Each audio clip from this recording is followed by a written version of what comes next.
अच्छा, अब आ जाओ हम लोग चलते हैं शेडिंग इनइक्वालिटीज की तरफ। पहला पार्ट हमारा खत्म हो गया, लीनियर इनइक्वालिटीज, ठीक है। अब हम लोग चल रहे हैं शेडिंग इनइक्वालिटीज, यानी वो पार्ट जो आपका कोऑर्डिनेट ज्योमेट्री के साथ मिलके आता है। अब देखो, इसकी कुछ चीजें ऐसी हैं जो आपको देखती ना समझ आ जानी चाहिए। इसकी कुछ बातें हमने कोऑर्डिनेट ज्योमेट्री में भी की थी, किस टॉपिक में, ग्रेडियंट पढ़ते वक्त, कि ग्राफ से आप ग्रेडियंट कैसे आइडेंटिफाई करते हो। इसी तरह यहाँ कुछ आपके स्टैंडर्ड ग्राफ्स होते हैं जो कि आपको देखते ही ना समझ आ जाने चाहिए, और ये आपका टाइम बहुत बचाते हैं। तो देखो, सबसे पहले हमारी अपवर्ड स्लोपिंग लाइन है, स्लांट लाइन है। स्लांट लाइन की हमेशा इक्वेशन क्या होती है? स्लांट लाइन की हमेशा इक्वेशन होती है y is equal to M x plus c. ठीक है। अच्छा, मुझे बताओ, अगर इस ग्राफ में तुमने c की वैल्यू बतानी हो तो क्या होगी? यार, ये आपका कहाँ पे इंटरसेक्ट कर रहे हैं? 0,0 पे इंटरसेक्ट कर रहे हैं। ठीक है। तो जब y आपका 0 पे इंटरसेक्ट कर रहे हैं, तो क्या हम इसको ये बोल सकते हैं कि सिंपली आपका y is equal to M X की इक्वेशन है, क्योंकि c आपका 0 है, और 0 हम लिखते नहीं है। अच्छा, यहाँ पे ग्रेडियंट क्या होगा? यहाँ पे ग्रेडियंट आपका पॉजिटिव होगा। और ये आपको कैसे कैलकुलेट करना होगा? कोई भी दो पॉइंट से लेना, कोशिश करना एग्जैक्ट पॉइंट्स हो, यानी इंटीजर वैल्यूज हो।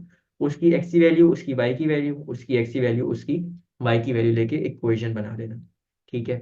क्योंकि आपको शेडिंग इनइक्वालिटीज में इक्वेशन बनाने को आती है। ठीक है, तो उसका स्टेप यही होगा। ठीक है। अगर तो आपका ऐसा ग्राफ हो जिसका वाई इंटरसेप्ट 0, तो सिंपली सी प्लस सी लिखने की जरूरत नहीं है, डायरेक्ट तुम लोग लिखना Y equal to M X, और ग्रेडियंट कैलकुलेट कर लेना। ठीक है। फिर, अच्छा जी, तो आगे ग्राफ पे आ जाओ। आगे ग्राफ में भी देखो हमारे पास क्या है, एक अपर स्लोपिंग लाइन है। ठीक है। तो इसकी भी इक्वेशन क्या बननी चाहिए? y is equal to M x plus c. अब देखो यहाँ पे, अब c की वैल्यू क्या होगी? c की वैल्यू होगी जहाँ पे ये आपका ग्राफ इंटरसेक्ट कर रहा है, यानी ये पॉइंट जो है ना आपका, ये आपका c होगा। ठीक है। और ये क्या होता है? बेसिकली x कॉमा y होता है ना। तो यहाँ पे y की जो वैल्यू होती है वो आपकी c को रिप्रेजेंट कर रही होती है। और ग्रेडियंट क्या होगा? ग्रेडियंट यहाँ पे आपका पॉजिटिव ही होगा। क्यों? क्योंकि ये अपवर्ड स्लोपिंग लाइन है। एक चीज को हम अपवर्ड या डाउनवर्ड स्लोप कैसे बोलते हैं? देखो, हम उसके लेफ्ट साइड से राइट साइड तक जाते हैं और एरो कीज बनाते हैं। एरो की का अगर साइज इंक्रीज हो रहा है, इक्वेशन में अगर आपका एरो की का, सॉरी, इक्वेशन ही, ग्राफ में अगर आपका एरो की का साइज इंक्रीज हो रहा है, तो हम बोलते हैं ये अपवर्ड स्लोपिंग है। इसी तरह अगर यहाँ पे मैं लेफ्ट से राइट जाऊँ, तो एरो की का साइज मेरा डिक्रीज हो रहा होगा, तो ये आपकी डाउनवर्ड स्लोपिंग होती है। ठीक है। आगे आ जाओ। अगर ये आपका ग्राफ है, कौन सा है? डाउनवर्ड स्लोपिंग है, स्लांट लाइन है, और स्लांट लाइन की इक्वेशन क्या होती है? y is equal to M x c. अब देखो c क्या होगा? आपका ये वाला पॉइंट जहाँ पे आपकी लाइन y एक्सेस के साथ इंटरसेक्ट कर रही है। और बेसिकली कैसे निकलते हैं? x कॉमा वाई वाले कोऑर्डिनेट में से y का कोऑर्डिनेट आप c पे लिख देते हो। ग्रेडियंट क्या होगा? ग्रेडियंट आपका नेगेटिव आर होगा यहाँ पे। ठीक है। क्यों? क्योंकि डाउनवर्ड स्लोपिंग लाइन है, और डाउनवर्ड स्लोपिंग लाइन का ग्रेडियंट हमेशा क्या होता है? नेगेटिव होता है। ठीक है। अच्छा, ये तीन ग्राफ्स आपके इजी हैं। आगे आ जाओ। अब आपकी एक हॉरिजॉन्टल और एक वर्टिकल लाइन, ये उससे भी ज्यादा इजी चीज है। आपकी अगर हॉरिजॉन्टल लाइन हो, तो इसकी सीधी सीधी इक्वेशन क्या होती है? y इज इक्वल टू सी होती है। क्यों? c क्या है? c आपका y इंटरसेप्ट है। और ये आपकी लाइन किसके साथ इंटरसेक्ट करिए? सिर्फ और सिर्फ y इंटरसेप्ट के साथ इंटरसेक्ट करिए ना। तो इसकी सीधी सीधी इक्वेशन क्या होती है? y इज इक्वल टू सी। और इसका ग्रेडियंट क्या होता है? ग्रेडियंट यहाँ पे आपका 0 होता है। क्या वजह है? यार, एरो की के साइज में कोई चेंज ही नहीं आ रहा। कोई चेंज किसके बराबर होता है? कोई चेंज ना आना 0 के बराबर होता है। ठीक है। फिर एक आपकी होती है वर्टिकल लाइन। अच्छा अच्छा, एक और चीज, आपकी हॉरिजॉन्टल लाइन, इसको एक और चीज हम क्या कह सकते हैं? इसको हम चीज एक और कह सकते हैं, पैरेलल टू एक्स एक्सिस। ठीक है। क्योंकि ये आपका एक्स एक्सिस होता है, ये आपकी लाइन है, और ये दोनों आपस में पैरेलल होती है, कभी मिल नहीं सकती। फिर आपकी एक आती है वर्टिकल लाइन। वर्टिकल लाइन की इक्वेशन आपकी होती है x इज इक्वल टू ए। और ए कौन सा पॉइंट है? ये वाला। ये बेसिकली कैसे निकालोगे? x कॉमा वाई वाले कोऑर्डिनेट में से x की वैल्यू आपकी a के बराबर होती है। अच्छा, इसका ग्रेडियंट क्या होता है? ग्रेडियंट इसका नेगेटिव होता है। क्यों? क्योंकि यार, जब यहाँ पे एरो कीज बनाओगे तो कोई रोक टोक ही नहीं है, ये तो कहीं भी जा सकते हैं ना। तो इस वजह से इसका ग्रेडियंट क्या होता है? इसका ग्रेडियंट आपका इन्फिनिट होता है। अच्छा, इस चीज़ों पे हमने काफ़ी डिटेल में डिस्कशन की थी कोऑर्डिनेट ज्योमेट्री में, तो मैं वो होपफुल हूँ कि किसी को ये चीज़ें समझने में मुश्किल नहीं होगी। ठीक है। तो इसका ग्रेडियंट क्या होता है? इन्फिनिट होता है। और इसके लिए कीवर्ड क्या यूज कर सकते हैं, इस लाइन के कीवर्ड कीवर्ड होता है पैरेलल टू वाई एक्सिस। ठीक है, क्योंकि ये आपका वाई एक्सिस है, ये आपकी लाइन है, और ये दोनों आपस में कभी नहीं मिल सकती। अच्छा, एक स्पेशल लाइन, कोई नई लाइन नहीं है, ये लाइन ना आपकी देखो कौन सी है, अपवर्ड स्लोपिंग है। अपवर्ड स्लोपिंग की इक्वेशन क्या होती है, y is equal to M x plus c. अच्छा, एम एक्स प्लस सी में सी क्या होगा, देखो यहाँ इंटरसेक्ट यहाँ पे कर रहे हैं ना इधर, और यहाँ पे कोऑर्डिनेट्स क्या है, 0,0, तो सी तो आपका यहाँ पे जीरो हो जाएगा, सी यहाँ पे आपका जीरो हो जाएगा, जिसको हमें लिखने की जरूरत नहीं है, तो ये क्या हो जाता है, y is equal to M X. अच्छा, अब एक चीज जरा मुझे बताओ, एक चीज मुझे बताओ, वो ये कि ये आपके कुछ पॉइंट्स मैंने मार्क किए, इस पॉइंट से नीचे है तो एक्स की वैल्यू क्या है, 1 है, और इस पॉइंट से लेफ्ट साइड पे गए, यार एक मिनट, मैंने पॉइंट्स एक्यूरेट नहीं बनाए, मैं एक मिनट पॉइंट्स एक्यूरेट बना लूँ फिर इस पे बात करते हैं।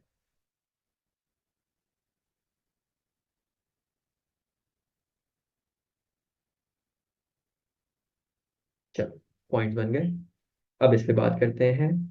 और मुझे बताओ, अगर इस पॉइंट की मैंने एक्स की वैल्यू देखनी हो, 1 है, वाई की वैल्यू देखनी हो क्या है, 1 है, इसी तरह इस पॉइंट की एक्स की वैल्यू देखनी हो, 2 है, वाई की वैल्यू देखनी हो, 2 है, एक्स की वैल्यू देखनी हो, 3 है, और वाई की वैल्यू देखनी हो, 3 है।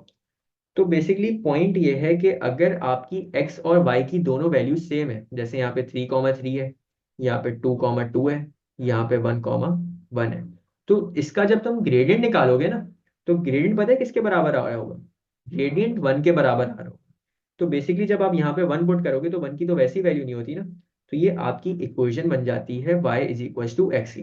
ये तुम लोग कैलकुलेटर में डाल के देख भी लेना, ठीक है, अभी मैं यहाँ पे कोई प्रूव नहीं कर रहा, कैलकुलेटर में जाके खुद देख लेना। ग्रेड तुम्हारा 1 आएगा, कब आएगा, जब आपकी जो एक्स की वैल्यू होगी वही आपकी वाई की वैल्यू होगी। तो एक स्पेशल लाइन है जिसकी इक्वेशन क्या है, y is equal to X. ठीक है, ये बहुत दफा आती है, ये आपकी ट्रांसफॉर्मेशन में टेस्ट होती है, ये आपकी कोऑर्डिनेट ज्योमेट्री में टेस्ट होती है, ये आपकी शेडिंग इनइक्वालिटीज में टेस्ट होती है, बहुत सारे चैप्टर्स में बेसिकली आपकी लाइन टेस्ट होती है, ये ग्राफ ऑफ फंक्शन में टेस्ट होती है। तो देख रहे हो इसकी इंपॉर्टेंस कितनी है, तो ये कॉन्सेप्ट आपको आना चाहिए।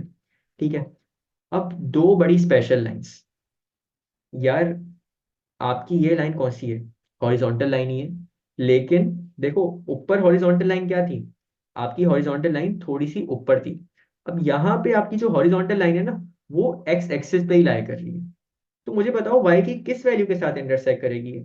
यार आपकी y की वैल्यू यहाँ पे क्या होगी, कोऑर्डिनेट्स होंगे 0,0, और यहाँ पे y वाला जो हमारा होता है वो c होता है ना, तो बेसिकली यहाँ पे जो आपकी इक्वेशन बनती है ना, वो आपकी बनती है y इज इक्वल टू 0। अगर आपकी लाइन एक्स एक्सिस पे लाई कर रही है तो उसकी इक्वेशन होती है y इज इक्वल टू 0, ये मैं लिख भी देता हूँ, और line on X axis will have equation y is equal to 0। ठीक है, यार अगेन वजह क्या है, देखो ये आपका y की किस वैल्यू के साथ इंटरसेक्ट करती है, 0 के साथ, तो इस वजह से इसकी इक्वेशन है 0। इसी तरह एक और चीज हो सकती है, आपकी वर्टिकल लाइन है लेकिन आपके y एक्सिस पे लाई कर रही है, तो ये जहां पे इंटरसेक्ट करिए क्या कोऑर्डिनेट्स होंगे इसके, 0,0, तो x की वैल्यू यहाँ पे क्या होगी, 0, तो इस लाइन की इक्वेशन होती है x इज इक्वल टू 0। ठीक है, इसको मैं लिख भी देता हूँ यहाँ पे कि बाद में कोई अगर देखे तो उसको समझ आ जाए फौरन। तो a line on y-axis will always have equation x is equal to 0। ठीक है, तो ये कुछ स्टैंडर्ड ग्राफ्स हैं जो कि हमारे टेस्ट होते हैं। ठीक है, सबसे पहले हमने 3 ग्राफ्स वो देखे जिसमें आपकी स्लांट स्ट्रेट लाइन थी, तो उसमें हमने 3 केसेस देख लिए। एक आपका ये जब आपका y इंटरसेप्ट 0 हो, और 2 केसेस आपके वो जिस आपके वाई इंटरसेप्ट कुछ न्यूमेरिकल वैल्यू आ रही हो, उसमें ग्रेडियंट का पॉजिटिव था, एक का ग्रेडियंट नेगेटिव था। ठीक है, फिर हमने देखा हमारी हॉरिजॉन्टल और वर्टिकल लाइन के 2 केसेस बड़े इजी होते हैं, और फिर एक बड़ा special case y is equal to x वाली लाइन का, जो कि हमारा 4-5 स्टेप चैप्टर्स में टेस्ट हो रहा होता है। और फिर लास्ट ये जो बड़े कंफ्यूजिंग होते हैं, वो ये कि आपकी लाइन अगर एक्स एक्सिस पे लाई करी हो और आपकी लाइन वाई एक्सिस पे लाई करी हो। ठीक है, अब आज हम लोग उसकी चल रहे हैं शेडिंग की तरफ, तो आ जाओ। देखो, सबसे पहले हमें ये पता होना चाहिए कि हमारे ना 2 तरह के ग्राफ्स होते हैं। 2 तरह के ग्राफ्स कैसे हैं, देखो एक ग्राफ वो होता है जिसमें आपके y इंटरसेप्ट एग्जिस्ट कर रहे होते हैं। ठीक है, अब वाई इंटरसेप्ट एग्जिस्ट करने का ये मतलब नहीं है कि इसमें एक्स इंटरसेप्ट नहीं होगा, इसमें एक्स इंटरसेप्ट भी होता है, लेकिन वाई इंटरसेप्ट भी होता है, और हम प्रेफरेंस किसको देते हैं, वाई इंटरसेप्ट। अब देखो वाई इंटरसेप्ट को पहला जो ग्राफ आपका आता है वो आपका आता है अपवर्ड स्लोपिंग का, ठीक है। इसी तरह आपका दूसरा जो ग्राफ होता है वो होता है डाउनवर्ड स्लोपिंग, और एक होती है आपकी हॉरिजॉन्टल लाइन। ये तीन वो ग्राफ्स हैं जिसमें आपका वाई इंटरसेप्ट एग्जिस्ट करता है। अब देखो ये जो जैसे पहले अपवर्ड स्लोपिंग वाला है, इसका जाहिर सी बात है एक्स इंटरसेप्ट एग्जिस्ट कर रहा होगा, लेकिन हम इसको प्रेफरेंस नहीं देते, हम वाई इंटरसेप्ट की बात करते हैं। इसी तरह यहाँ पे डाउनवर्ड स्लोपिंग का जो ग्राफ है, यहाँ पे भी एक्स इंटरसेप्ट एग्जिस्ट कर रहा होगा, लेकिन हम इसको प्रेफरेंस नहीं देते, हम वाई एक्सिस को प्रेफरेंस देते हैं। और इसी तरह लास्ट में जो आपकी हॉरिजॉन्टल लाइन है, यहाँ पे आपका एक्स इंटरसेप्ट एग्जिस्ट नहीं करते, यहाँ पे सिर्फ और सिर्फ वाई इंटरसेप्ट ही एग्जिस्ट करते हैं। तो देखो एक चीज याद रख लो, ये जो आपके तीन तरह के ग्राफ्स अभी मैंने बताए, इसमें अगर आपके वाई इंटरसेप्ट से, एक वाई इंटरसेप्ट इधर है, इसका ये रहा, और इसका ये रहा, यहाँ से अगर आप ऊपर की साइड मूव करो तो वाई की वैल्यूज क्या होती हैं, वाई की वैल्यूज बढ़ती हैं, ऐसा ही है, क्योंकि आप नीचे से जब ऊपर जाते हो तो वाई की वैल्यूज बढ़ी होती हैं। तो अगर आपके इंटरसेक्शन वाले पॉइंट के ऊपर जाने से वाई की वैल्यू बढ़ रही है ना, तो ये रीजन आपका कहलाता है ग्रेटर का, ठीक है। और उससे नीचे जाने वाला जो रीजन होगा वो आपका कहलाएगा लेसर का। ये चीजें होती हैं हमारी, ठीक है। इसी यहाँ पे आपका एक रीजन ये है ऊपर वाला, एक रीजन ये है नीचे वाला। अगर तो वाई इंटरसेप्ट से ऊपर की तरफ जाएं हम, तो वैल्यूज आपकी इंक्रीज होंगी, ठीक है। और वैल्यूज इंक्रीज होने का क्या मतलब है, ये रीजन आपका कौन सा कहलाएगा, ग्रेटर वाला। तो ये रीजन जो है ये आपका है ग्रेटर का, और नीचे जो आपका रीजन है ये है आपका लेसर का, ठीक है। इसी तरह आपके इस पॉइंट से अगर ऊपर जा रहे हो तो ये आपका रीजन कौन सा होगा, ये आपका रीजन होगा ग्रेटर का, और इससे अगर नीचे रहेंगे तो ये रीजन आपका होगा लेसर का। आसान लफ्जों में आपकी जो लाइन है जिनमें आपका वाई इंटरसेप्ट एग्जिस्ट कर रहा है, इनके ऊपर वाले रीजन सारे ग्रेटर के होते हैं, इनके नीचे वाले रीजन सारे लेसर के होते हैं, ठीक है। फिर एक ग्राफ होता है आपका जिसमें सिर्फ और सिर्फ एक्स इंटरसेप्ट एग्जिस्ट, वो कौन सा होता है, जिसमें आपकी वर्टिकल लाइन होती है। इस ग्राफ में ना आपका वाई इंटरसेप्ट नहीं होता। तो देखो ये एक्स इंटरसेप्ट से अगर राइट साइड पे मूव करें तो क्या होता है, एक्स की वैल्यूज बड़ी होती हैं। फॉर एग्जाम्पल यहाँ पे 4 है तो यहाँ पे 5 है तो यहाँ पे 6, और बढ़ती रहेंगी वैल्यूज, ऐसा ही है। और अगर यहाँ से लेफ्ट जाए तो एक्स की वैल्यूज डिक्रीज हो रही होगी। तो जिस रीजन में आपकी वैल्यूज बढ़ती हैं ना, ये रीजन आपका क्या कहलाता है, ये रीजन आपका ग्रेटर का कहलाता है। तो ये रीजन आपका ग्रेटर का है, राइट साइड वाला, और लेफ्ट साइड वाला जो होगा आपका वो लेसर का होगा। तो ये हैं हमारे चार ग्राफ्स, और इनमें हमारे हर उसमें ग्रेटर और लेसर के रीजन होते हैं, ठीक है। तो सबसे पहले मैंने यही देखा था ऊपर के, हमने क्या किया, हमारा तरीका क्या है, हम लोग खड़े होंगे अपने इंटरसेक्शन पॉइंट पे। पहली चीज जो आपको करनी है वो अपने इंटरसेक्शन पॉइंट से खड़ा करना है, ठीक है। अगर इंटरसेक्शन पॉइंट से आपकी वैल्यू ऊपर या कहीं भी जाने पे इंक्रीज हो रही है तो वो आपका ग्रेटर का रीजन होता है। और अगर आपकी इंटरसेक्शन वाले पॉइंट पे खड़े होने से वैल्यू डिक्रीज हो रही है तो वो आपका लेसर का पॉइंट होता है, ठीक है। तो ये थी हमारी ग्राफ की बात है, ठीक है। अच्छा कुछ दो तीन छोटी छोटी टेक्निकल बातें जो हमें पता होनी चाहिए, ठीक है। एक चीज आपकी होती है वांटेड, एक चीज होती है आपकी अनवांटेड, यानी वांटेड रीजन और अनवांटेड रीजन। अच्छा वांटेड को वो रिक्वायर्ड रीजन भी बोल सकता है, ठीक है। और अनवांटेड रीजन को वो कुछ और भी बोल सकता है। तो ये दो तरह के रीजन होते हैं, ये क्या होते हैं अभी हम इससे बात करेंगे जब ग्राफ पे आएंगे, अभी मैं सिर्फ तुम लोगों को बता रहा हूँ कि ये चीज इस तरह की चीजें एग्जिस्ट करती हैं, ठीक है। अच्छा यार, अब हम क्वेश्चन अटेम्प्ट करने जा रहे हैं। तो क्वेश्चन को अटेम्प्ट करने का ना एक स्टैंडर्ड तरीका है। तरीका क्या है, देखो आपका होगा क्या, दो तरह के क्वेश्चन होते हैं। एक क्वेश्चन वो कि वो आपको कुछ, आपको ग्राफ दे दे, उस पे लाइंस बनी हुई और आपसे बोले कि ये इनकी इनइक्वालिटीज डिफाइन कर दो। उसमें आप क्या करोगे, देखो आपको सबसे पहले तो जितनी भी लाइंस है ना वो आइडेंटिफाई करनी है, उनकी इक्वेशन बनानी है, ठीक है। क्या करोगे, सबसे पहला काम आपने सारी लाइन को आइडेंटिफाई करना है और उनकी इक्वेशन बनानी है, पहला काम। ये पढ़ लो यहाँ पे, find equation of all lines and label them. दूसरा काम ये करना है, उस पर इनइक्वालिटी साइन लगाना है। अब इनइक्वालिटी साइन क्या होता है? Lesser than, greater than, less than and equal to, greater than and equal to. लेकिन वो ना हम कुछ रूल्स के हिसाब से लगाते हैं। रूल्स क्या है? ये इसी भी आ जाओ, ये वांटेड और अनवांटेड रीजन पे। ठीक है, अब देखो, अब मैं बात करता हूँ वांटेड और अनवांटेड की। वांटेड रीजन होता है कि आपके क्वेश्चन ने जो चीज आपको बोली है, आप एग्जैक्टली वो काम कर दो। ठीक है, जैसा वो आपको गाइड कर रहा है वैसे ही आप वो काम कर दो। और जिस रीजन में आपकी सबसे ज्यादा शेडिंग हो ना, वो आपका वांटेड रीजन हो जाएगा। जैसे फॉर एग्जांपल मैं तुम लोग को एक स्केच बना के दिखा रहा हूँ। एक ये लाइन है, एक ये लाइन है, एक ये लाइन है। फॉर एग्जांपल इस लाइन के नीचे शेडिंग हुई हुई है, इस लाइन के इधर शेडिंग हुई हुई है, और इस लाइन के इधर शेडिंग हुई हुई है। तो तीनों जगह कौन सी जगह पे शेडिंग हो रही है? ये इस वाले बॉक्स में। ऐसा ही है। अभी मैं सिर्फ ऊपर ऊपर से समझा रहा हूँ, मुझे पता है पहली दफा में चीज समझ नहीं आएंगी। तो ये ऐसा रीजन है जहाँ पे तीनों लाइन की शेडिंग ओवरलैप कर रही है। तो वांटेड रीजन क्या होता है? ये वाला वांटेड रीजन होता है। लेकिन अगर वो बोले अनवांटेड रीजन को शेड करो, ठीक है, अनवांटेड रीजन में तुमने ये करना है, जो एग्जामिनर बोल रहे हैं ना उसका उलट करोगे। अगर वो बोल रहे लेसर देन शेड करो, तुम ग्रेटर देन शेड करोगे। अगर वो बोले ग्रेटर देन शेड करो, तुम लेसर देन शेड करोगे। और यहाँ पे आपका जो रीजन खाली होता है उसको आप शेड करते हो। ठीक है, ये चीजें अभी मैंने ऊपर ऊपर से बता दी हैं। अभी अब इसके क्वेश्चंस पे आते हैं तो ये ज्यादा बेहतर तरीके से समझ आएंगे।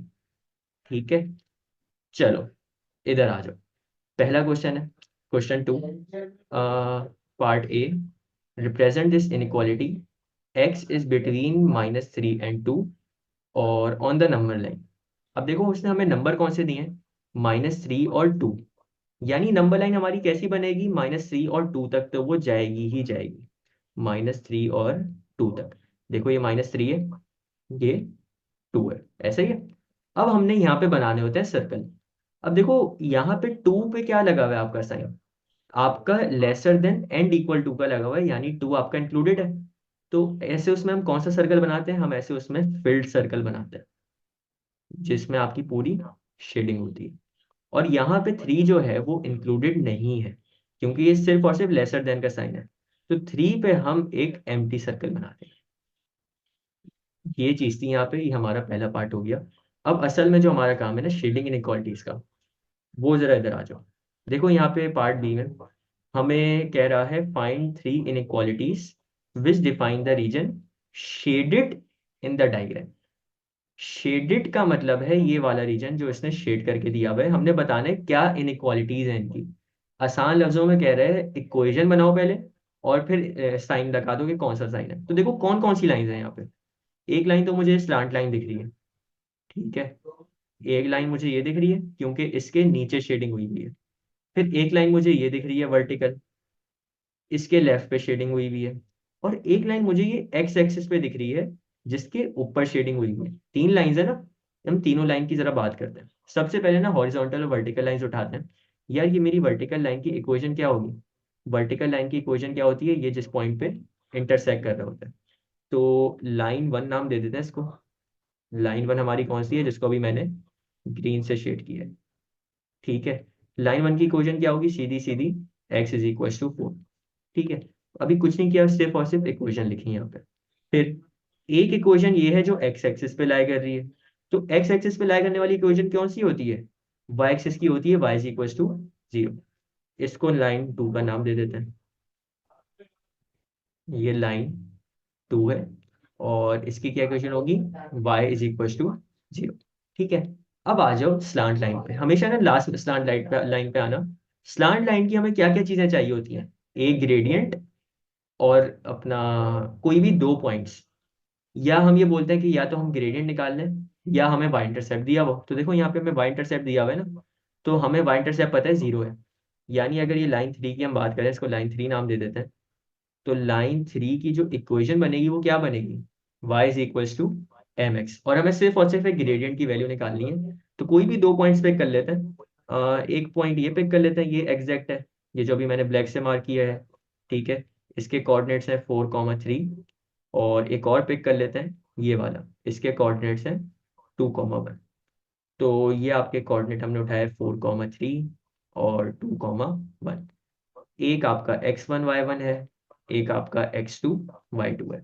तो ग्रेडियंट निकालते हैं, y2 माइनस वाई वन तो 1 - 3 ओवर x2 माइनस x1 तो 2 - 4।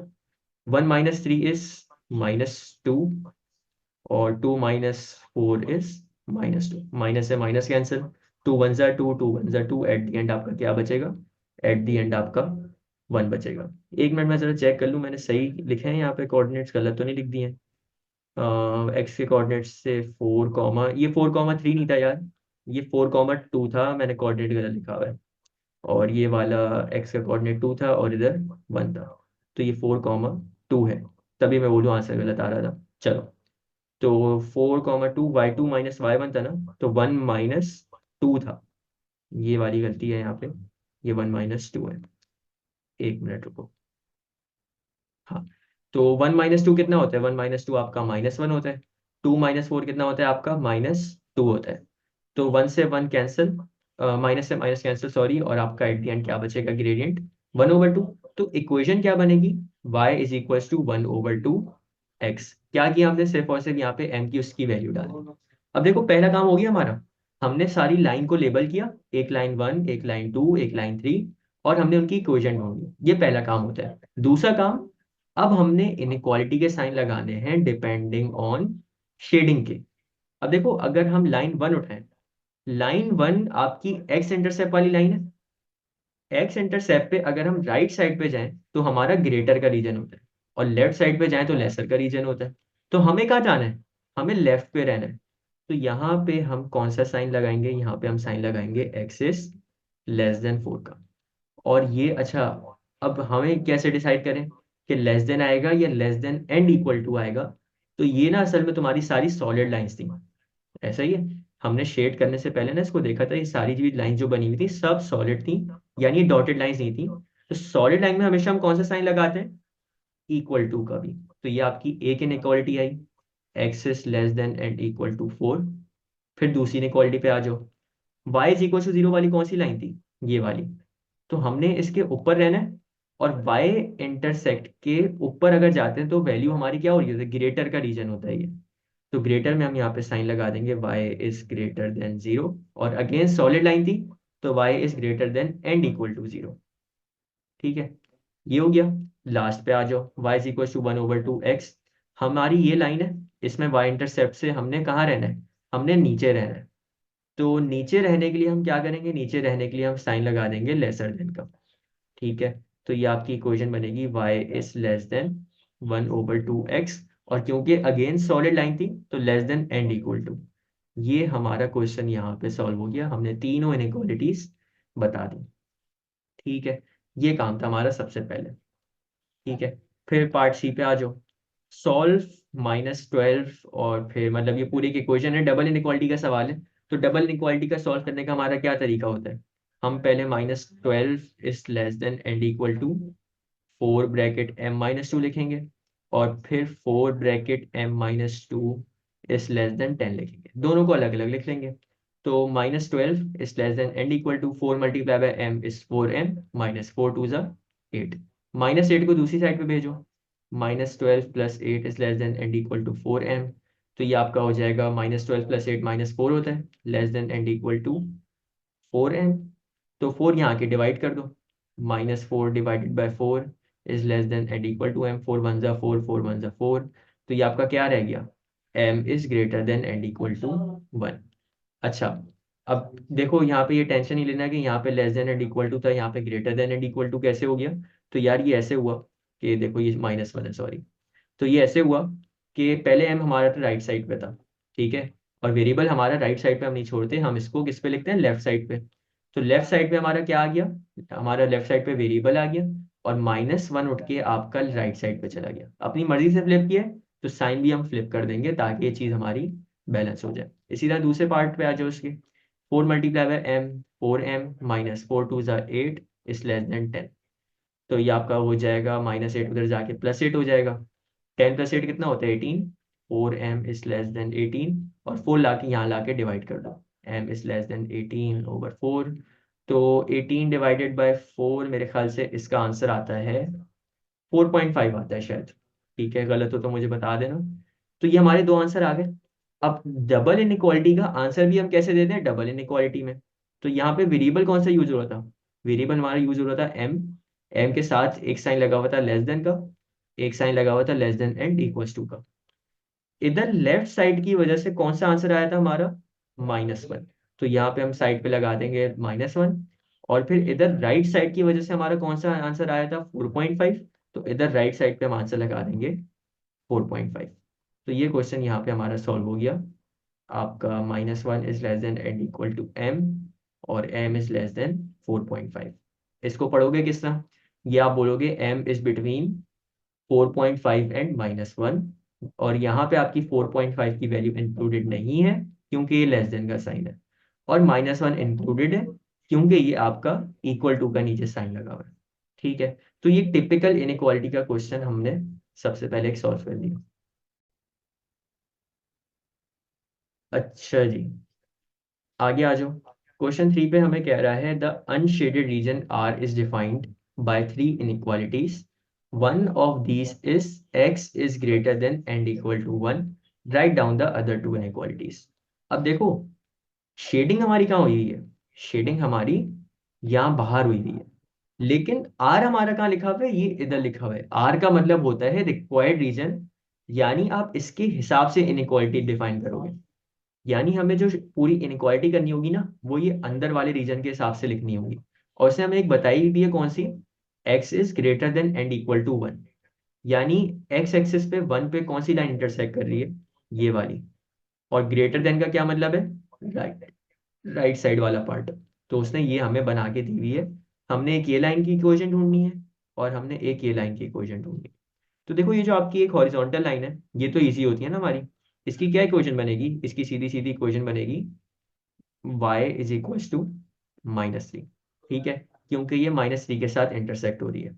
फिर ये आपकी एक स्लांटेड लाइन है और डाउनवर्ड स्लोपिंग है।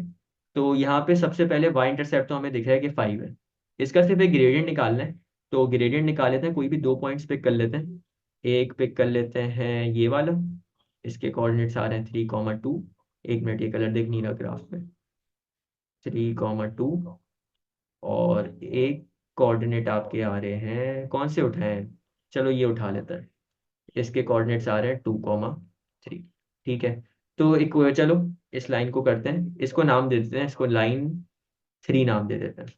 चलो लाइन 3 के लिए काम करते हैं। लाइन 3 में आपका c 5 के बराबर है। ग्रेडियंट कैलकुलेट करते हैं। कोऑर्डिनेट्स क्या हैं आपके, 2,3 एंड 3,2। तो ये x1 ये y1, ये x2 ये y2। तो y2 माइनस y1 और x2 माइनस x1। तो 2 - 3 इज -1, 3 - 2 इज 1। तो ये सीधा सीधा आपका आंसर आ जाएगा -1। ठीक है, तो y is equal to M x plus c में y is equal to m की वैल्यू रखोगे -1, x प्लस सी की वैल्यू रखोगे 5। ये आपकी लाइन 3 की इक्वेशन आ गई। ठीक है, हमारा सबसे पहला काम क्या होता है, इक्वेशन ढूंढने का। हमने इस लाइन की भी इक्वेशन ढूंढ ली है, हमने इस लाइन की भी इक्वेशन ढूंढ ली है। अब सिंपली इनइक्वालिटी लगानी है। अब देखो y इज इक्वल्स टू -3 के हमने ऊपर जाना है। तो ऊपर जाने में वैल्यू क्या होती है, ऊपर जाने में वैल्यू इंक्रीज होती है। तो इसमें इनइक्वालिटी का साइन कौन सा लगाएंगे हम, ग्रेटर देन का। तो y is greater than -3। Line हमारी सॉलिड है ना, तो greater than and equal to हो जाएगा। तो यहाँ पे आंसर सेक्शन में सबसे पहले इनइक्वालिटी लिख दोगे, y is greater than and equal to -3। अब इस लाइन पे आ जाओ, y is equal to -1 x plus 5।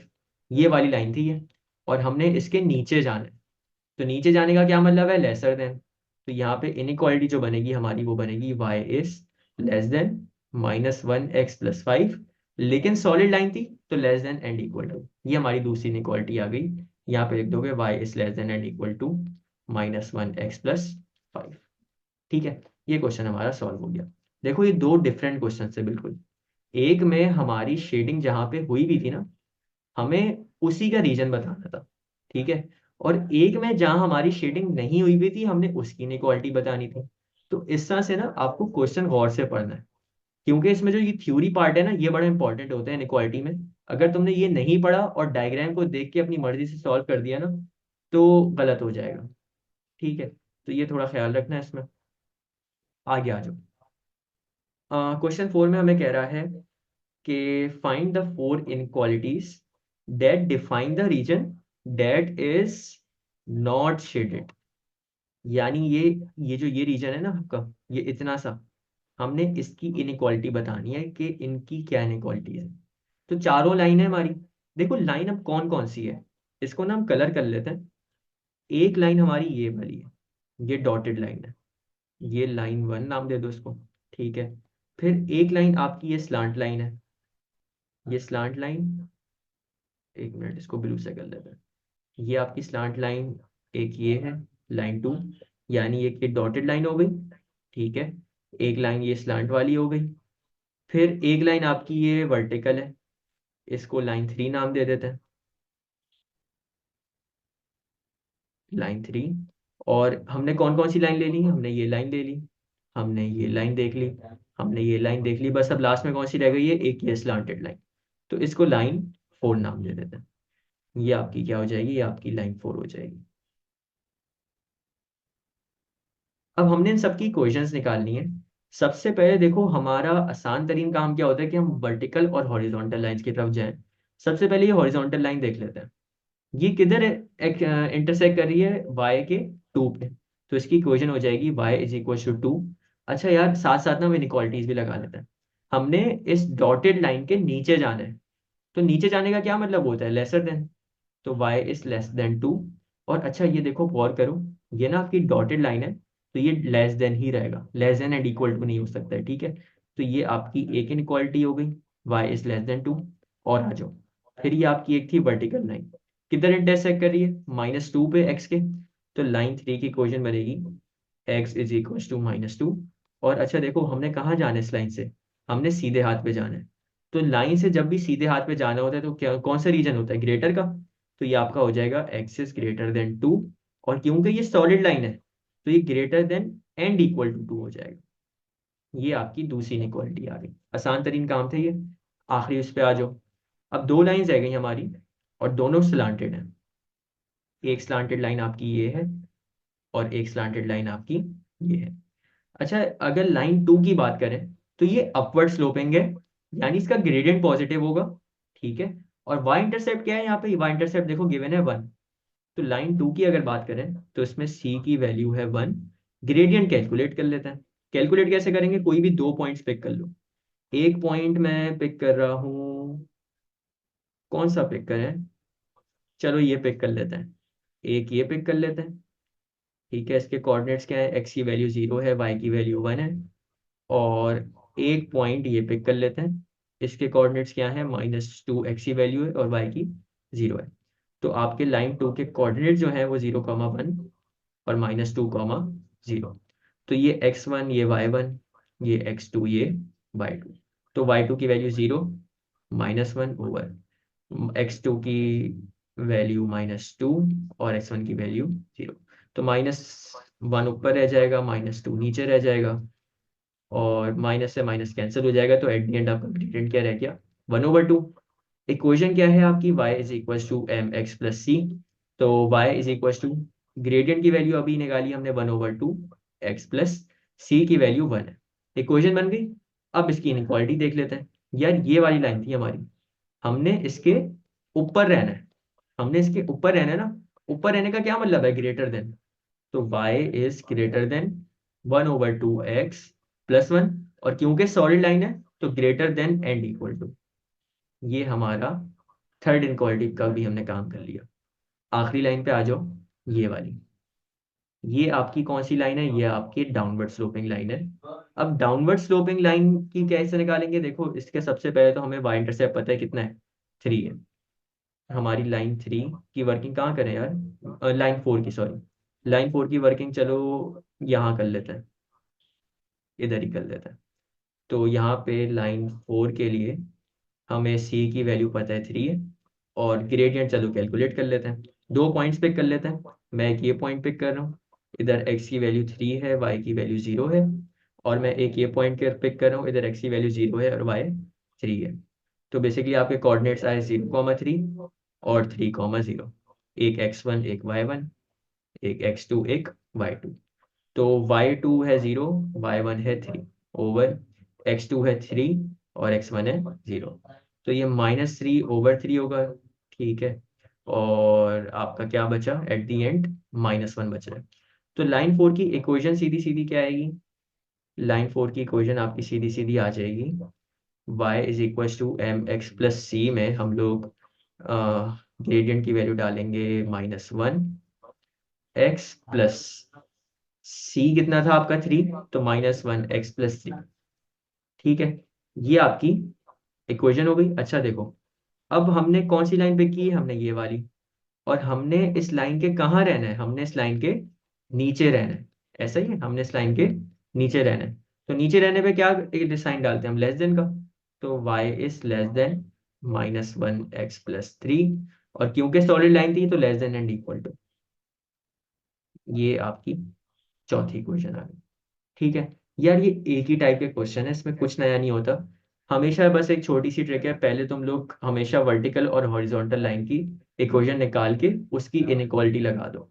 अगर तो आपकी वर्टिकल लाइन है, तो देखो वर्टिकल लाइन में अगर राइट साइड जा रहे हो तो आपकी वैल्यू ग्रेटर की होती है, और अगर लेफ्ट साइड जाना है तो वैल्यू लेसर की होती है। तो यहाँ पे हमने राइट साइड जाना था, इस वजह से हमने क्या किया, हमने, एक मिनट, मैंने यहाँ साइन तो गलत नहीं लगा दिया, नहीं साइन मैंने सही लगाया। तो हमने इस लाइन के नीचे जाना था, तो हमने यहाँ पे साइन लगाया लेसर देन का। अगर नीचे जाना हो तो लेसर देन होता है, ऊपर जाना हो तो ग्रेटर देन होता है। इसी तरह ये हमारी जो ये वाली लाइन थी, वर्टिकल लाइन से राइट साइड पे हो तो ग्रेटर देन, लेफ्ट साइड पे हो तो लेसर देन। यही चीजें होती हैं। ठीक है, बस इसके अलावा इक्वल टू का थोड़ा डिसाइड करना होता है। वो कैसे होता है कि अगर तो आपकी डॉटेड लाइन है, ठीक है, जैसे हमारी लाइन 1 डॉटेड थी, तो इसमें आप खाली सिर्फ और सिर्फ लेस देन या ग्रेटर देन लगाते हो। लेकिन अगर आपका सॉलिड लाइन दिया हो तो उसमें फिर हम less than and equal to और greater than and equal to लगाते हैं। ठीक है। अच्छा, एक और क्वेश्चन देख लेते हैं। क्वेश्चन 5 के पार्ट ए में हमें कह रहा है, in the diagram the unshaded region R is defined by 3 inequalities. Again देखो, उसने शेडिंग बाहर की हुई है, और हमें कह रहे हैं जो रीजन अनशेडेड है ना, इसकी इनइक्वालिटी बताओ। ये आपका रीजन रिक्वायर्ड है। तो दो इनइक्वालिटीज हमें बताई हुई हैं, y is less than and equal to 2x plus 2 and y is less than and equal to 5 minus x।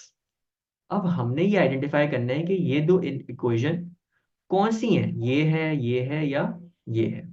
तो हमेशा देखो इसको करो क्या, जैसे आपकी ये इक्वेशन है, y is less than and equal to 2x plus 2, इसको ना नॉर्मल इक्वेशन में कन्वर्ट कर लो, इनइक्वालिटी का साइन हटा के, यानी y is equals to 2x plus 2, और इसको कंपेयर कर लो अपनी mx+c वाली इक्वेशन से, y is equals to mx+c।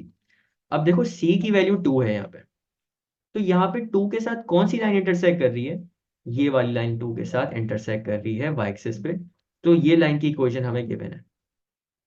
और इसका एक और इंडिकेटर है कि देखो ग्रेडियंट पॉजिटिव है ना, तो ये आपकी अपवर्ड स्लोपिंग लाइन है। अपवर्ड स्लोपिंग लाइन का ग्रेडियंट क्या होता है, पॉजिटिव होता है। तो इस वजह से हमने एक लाइन आइडेंटिफाई कर ली। इसी तरह एक और इक्वेशन थी, y is less than and equal to 5 minus x. तो ये आपकी होगी y is equal to 5 minus x, और माइनस एक्स को पहले ले आओ, तो y is equal to -1x + 5। Compare करो y is equal to mx+c से, तो c की वैल्यू 5 है, तो 5 के साथ कौन सी लाइन इंटरसेक्ट कर रही है, ये वाली। तो हमें एक ये लाइन की भी इक्वेशन गिवन है। ठीक है, दो इक्वेशन हमें गिवन है, सिर्फ और सिर्फ हमने एक इक्वेशन बनानी है। और वो कौन सी लाइन बची है हमारी, ये थर्ड वाली जो कि हमने शेड नहीं की। इसके दो पॉइंट्स ले लेते हैं, एक पॉइंट ये ले लेते हैं, इसके कोऑर्डिनेट्स हैं 4, 2, और एक ये ले लेते हैं 2, 1।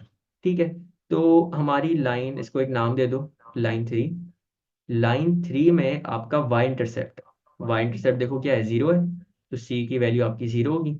और कोऑर्डिनेट्स हमने पिक किए हैं 4, 2 एंड 2, 1। तो ये x1, ये y1, ये x2, ये y2। ग्रेडियंट कैलकुलेट कर लो, m इज इक्वल टू 1 - 2/2 - 4। तो 1 - 2 आपका -1 होता है, 2 - 4 आपका -2 होता है। माइनस से माइनस कैंसिल, ग्रेडियंट की वैल्यू आ गई 1/2। y is equal to mx+c में सिंपली अब इक्वेशन पुट कर दो, तो y is equal to m की वैल्यू 1/2 है, x प्लस, और c की वैल्यू कितनी थी, 0। तो ये आपकी इक्वेशन आ गई y is equal to 1/2x। अब यार हमने ये इक्वेशन तो निकाल ली, लेकिन हमने अब इनइक्वालिटी बतानी है। कैसे बताएंगे? हमने इस लाइन के ऊपर रहना है ना। लाइन के ऊपर रहने का क्या मतलब है? इस लाइन के ऊपर रहने का मतलब है ग्रेटर देन का रीजन है। तो y is greater then 1/2x, और क्योंकि सॉलिड लाइन थी तो greater than and equal to. ये हमने अपनी थर्ड इनइक्वालिटी निकाल के बता दी, जिसका हमें वो 1 मार्क दे रहा था। y is greater than and equal to 1/2x।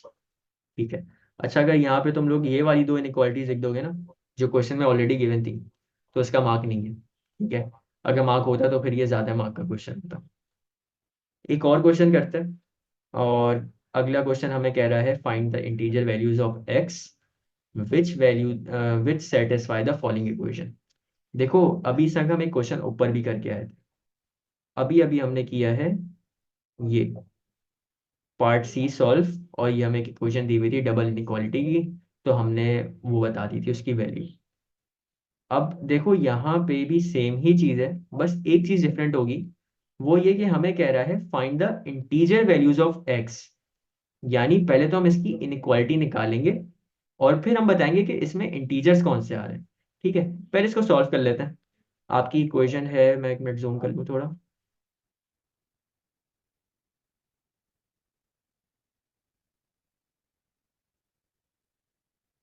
चलो, हमारी एक इक्वेशन है 4 is less than and equal to 2x + 13। पहले इसको सॉल्व कर लेते हैं, फिर दूसरी पे आ जाते हैं। ठीक है। तो ये +13 इधर आके माइनस हो जाएगा। 4 - 13 is less than and equal to 2x। 4 - 13 कितना होता है? -9 is less than 2x। और 2 इधर आके -9 से डिवाइड होगा, तो ये आपका आएगा -4.5 is less than and equal to x। Again उल्टा कर लो इसको, ये हो जाएगा x is greater than and equal to -4.5। दूसरी क्वेश्चन क्या थी हमारी? दूसरी क्वेश्चन थी 2x + 3, sorry 13 is less then 9।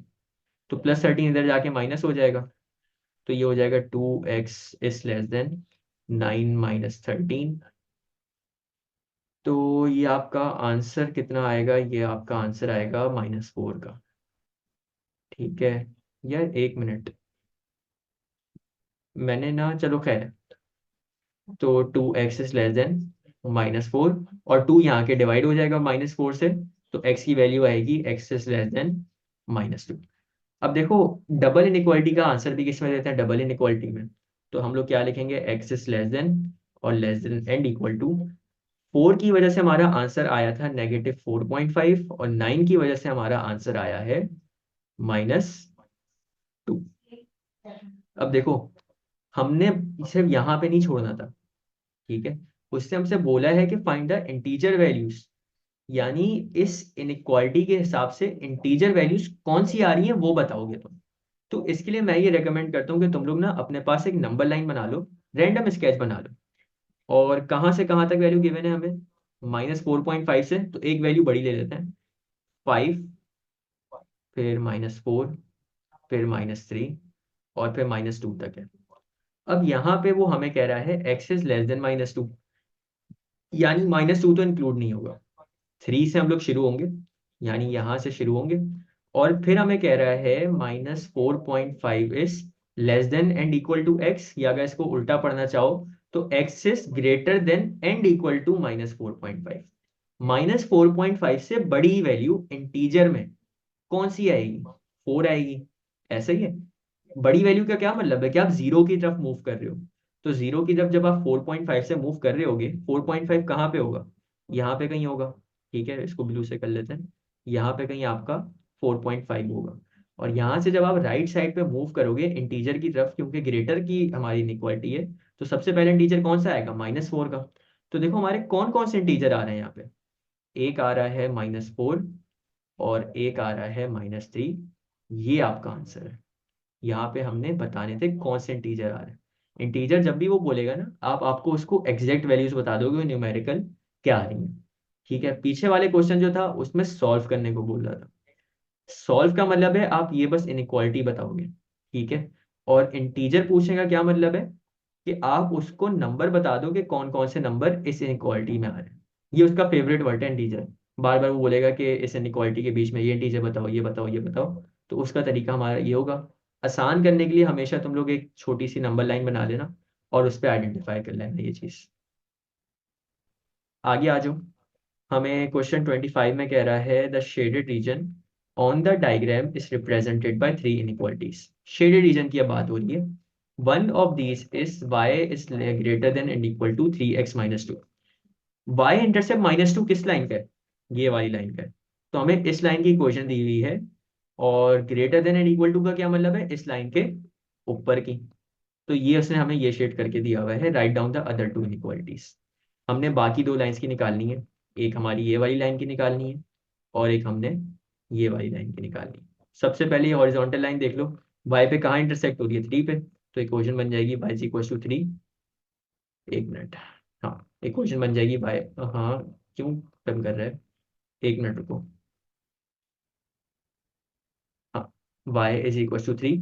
और क्योंकि हमने यहाँ से नीचे रहना है, तो नीचे रहने का क्या मतलब होता है? Less than. तो y इज लेस देन 3। और सॉलिड लाइन है तो less than and equal to 3। ये एक इनइक्वालिटी हो गई एक सेकंड में। अब आ जाओ असली दूसरी वाली लाइन पे। ये वाली लाइन, इसका y इंटरसेप्ट तो देखो हमें दिख रहा है कि 0 है। यानी ये सीधी सीधी इक्वेशन जो बनेगी ना, वो बनेगी y is equal to mx। अब ग्रेडियंट कैलकुलेट करना है। दो पॉइंट्स पिक कर लेते हैं। एक पॉइंट ये पिक कर लेते हैं, और कौन सी एग्जैक्ट वैल्यू आ रही है, और एक ये पिक कर लेते हैं। यहाँ पे आपके कोऑर्डिनेट्स आ रहे हैं 1, -2। यहाँ पे आपके कोऑर्डिनेट्स आ रहे हैं -1, 2। तो ये आपकी x1 की वैल्यू, ये y1 की वैल्यू, ये x2 की वैल्यू, ये y2 की वैल्यू। ग्रेडियंट कैलकुलेट करना है। तो -2, -2, ठीक है, ओवर x2 माइनस x1।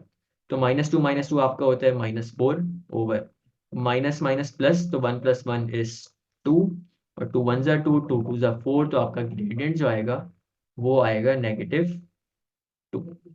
ठीक है। अच्छा, अब सिंपली हम लोग क्या करेंगे, y is equal to mx में ग्रेडियंट की वैल्यू पुट कर देंगे, तो y is equal to -2x। Inequality क्या लगाएंगे यार? देखो ये लाइन है, और इस लाइन के ऊपर रहना है। इस लाइन के ऊपर रहने का क्या मतलब है? Greater than. तो y is greater than -2x। Solid line है तो greater than and equal to. ये हमारी सेकंड इनइक्वालिटी यहाँ पे आ गई। यहाँ पे नीचे आंसर स्पेस में ना हमेशा जगह दी हुई होती है, ये वाली। यहाँ पे तुम लोग आंसर लिखते हैं ना अपना, y is greater than and equal to -2x। और एक और इक्वेशन क्या आई थी? y is less than and equal to 3।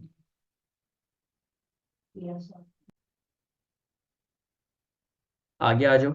आगे क्वेश्चन 8 में हमें कह रहा है सॉल्व द इनइक्वालिटी, और ये हमें डबल इनइक्वालिटी का क्वेश्चन है। कर लेते हैं एक दफ़ा फिर से। और क्या करना होता है, हमें इसको दो तरीकों में डिवाइड करना होता है। एक है आपका 10 < <3 x+1। सॉरी यार, अब आ जाओ। तो एक है आपका 10 < <3 x+1, और एक आपका बनेगा 3 x+1 < <24। तो इसको नॉर्मल तरीके से सॉल्व कर लेते हैं।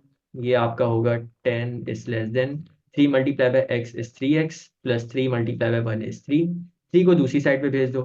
तो 10 - 3 is < <3x। 10 कितना होता है? 7। तो 7 is < <3x, और 3 यहाँ के डिवाइड हो जाएगा। तो 7 ÷ 3 is < x। ये हमारी एक चीज सॉल्व हो गई। दूसरी चीज को सॉल्व कर लेते हैं।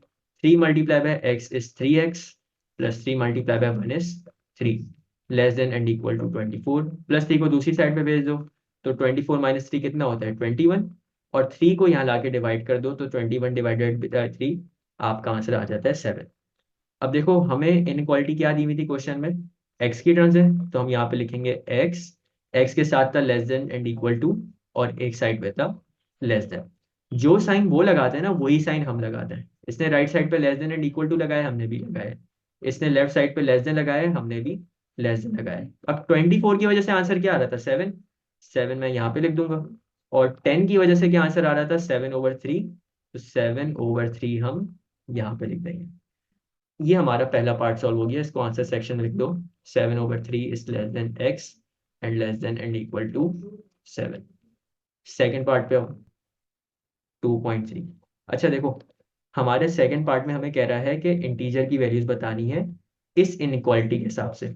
इंटीजर की वैल्यू हम मतलब हमें ये होता है कि ये जो हमने आंसर सॉल्व किया है ना, हमने जो आंसर सॉल्व किया है इसमें इंटीजर की वैल्यूज कौन सी हैं। तो यहाँ पे अगर तुम नोट करो तो 7 आपकी मैक्सिमम वैल्यू है और छोटी से छोटी वैल्यू आपकी 2.3 है। तो हम यहाँ पे बनाना शुरू करेंगे 2.3 से पीछे जो नंबर आता है कौन सा आता है, 2 आता है।